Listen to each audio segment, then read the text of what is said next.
Hello മച്ചമാരെ, എല്ലാവർക്കും നമസ്കാരം. ചെന്നായ്ക്കളെ കുറിച്ച് ഒരുപാട് വീഡിയോസ് നമ്മൾ കണ്ടിട്ടുണ്ട്. എന്നാൽ ചെന്നായ് വിഭാഗത്തിൽ തന്നെ ഏകദേശം 40-ലധികം ചെന്നായ് ബ്രീഡുകളുണ്ടെന്ന് നിങ്ങൾക്കറിയാമോ? ഇതിനു പുറമെ ചെന്നായ് മനുഷ്യരുണ്ടെന്ന് പോലും പല രാജ്യക്കാരും വിശ്വസിച്ചു പോരുന്നു. ഇന്ന് നമ്മൾ നോക്കാൻ പോകുന്നത് ഈ ലിസ്റ്റിലെ ഏറ്റവും പവർഫുള്ളായ 5 ചെന്നായ് വിഭാഗത്തെയാണ്. ഇതിൽ നമ്പർ 5 ആണ് ഹഡ്സൺ ബേ വൂൾഫ്. കാനഡയിലെ ഹഡ്സൺ ബേയുടെ വടക്കു പടിഞ്ഞാറ് തീരത്ത് കണ്ടുവന്നിരുന്ന ഒരു തരം ചെന്നായ്ക്കളാണിവ.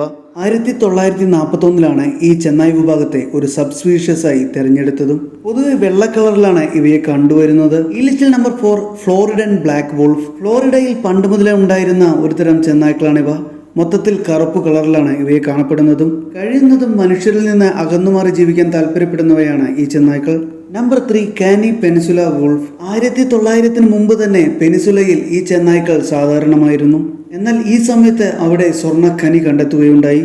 എന്നാൽ അവിടെ എത്തിയ തൊഴിലാളികൾ എലിപ്പനിയെ ഭയന്ന് ചെന്നായ്ക്കളെ വിഷം കൊടുക്കുവാനും വേട്ടയാടുവാനും കെണിയിലാക്കുവാനും തുടങ്ങി. അതിനാൽ തന്നെ 1915 കൂടി തന്നെ ഈ ചെന്നായ്ക്കളെല്ലാം നശിപ്പിക്കപ്പെട്ടു. Number 2 north eastern wolf. Grey വോൾഫിന്റെ ഏറ്റവും വലിയ ഉപജാതി വർഗമാണ് ഇവ.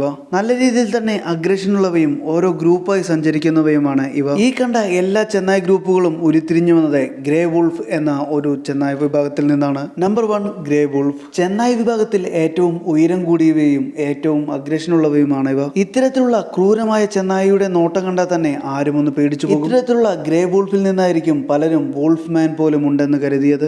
ഈ വീഡിയോ ഇഷ്ടമായാൽ ലൈക്ക് ചെയ്യൂ. കൂടെ പുതിയ വീഡിയോകൾ ലഭിക്കുവാൻ വേണ്ടി സബ്സ്ക്രൈബ് കൂടി ചെയ്തോളൂ.